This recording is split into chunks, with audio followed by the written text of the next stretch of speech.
અબડાસાના ખીરસરા બાદ નુંધાતળમાં રાજકીય અને પોલીસની પીઠબળે થતી ખનીજ ચોરીનો પર્દાફાશ। પશ્ચિમ કચ્છ ખાણ ખનીજ વિભાગ દ્વારા કરાઈ કાર્યવાહી। સરકારી જમીનમાં ગેરકાયદેસર રીતે બેન્ટોનાઇટ ખનીજ ચોરી થતી।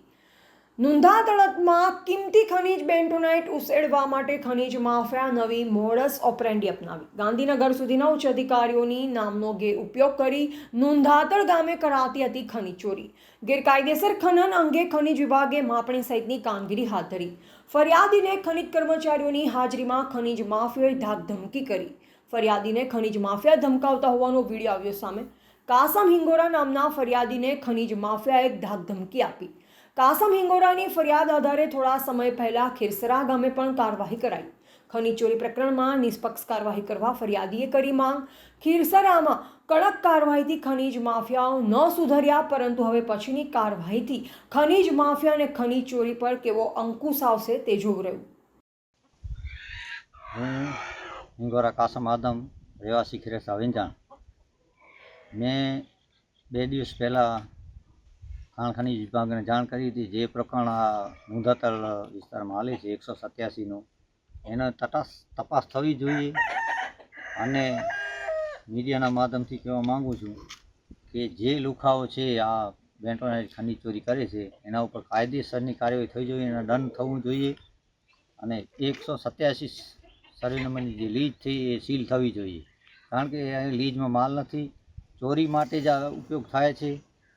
બીજી ગયા વર્ષે પણ આ લીજમાં માલ નાખતા હતા। 147 સર્વે નંબર ખીરસરાના ચોરી કરીએ અને આ 187 સર્વે નંબરમાં નાખતા હતા। આના ઉપર કાયદેસર કાર્યવાહી થવી જોઈએ ને અધિકારીઓની સામે મારા ઉપર જે દાદાગીરી કરેલ છે, જે માણસે, હું એ માણસને ઓળખતો નથી, એનું નામ લગભગ અક્ષય છે, જેમાં દાદાગીરીથી કહેતો હતો કે મને બધી ખબર છે કોણે ચોરી કરી છે। તો આવા દાદાગીરી કરનારા તત્વો સામે કડકમાં કડક કાર્યવાહી કરવી જોઈએ અને આનો તટસ્થ તપાસ કરી અને પરિણામ લાવવું જોઈએ, જેથી કરી અને ખનીજ માફિયાઓને ખબર પડે કે ચોરી શું છે, કરવી શું છે અને ગરીબ માણસો પર જુલમ કરે છે। જે હું માલધારી પણ છું, આના ત્રાસથી અમે સીમાડામાં રહી શકતા નથી, માલ ઢોર નાખીને ચારી શકતા નથી, રાતના કોઈ પણ અમે અવર જવર કરી શકતા નથી। રાતના બધી જગ્યાએ રસ્તા બંધ કરી નાખે છે। તો મીડિયાના માધ્યમથી હું કલેક્ટરશ્રી અને ખાણ ખનીજ વિભાગને વિનંતી કરું છું કે આ જે મને ધમકીઓ આપી છે, જે માણસે મને ધમકીઓ આપી છે એ મીડિયામાં ચોખ્ખું દેખાય છે।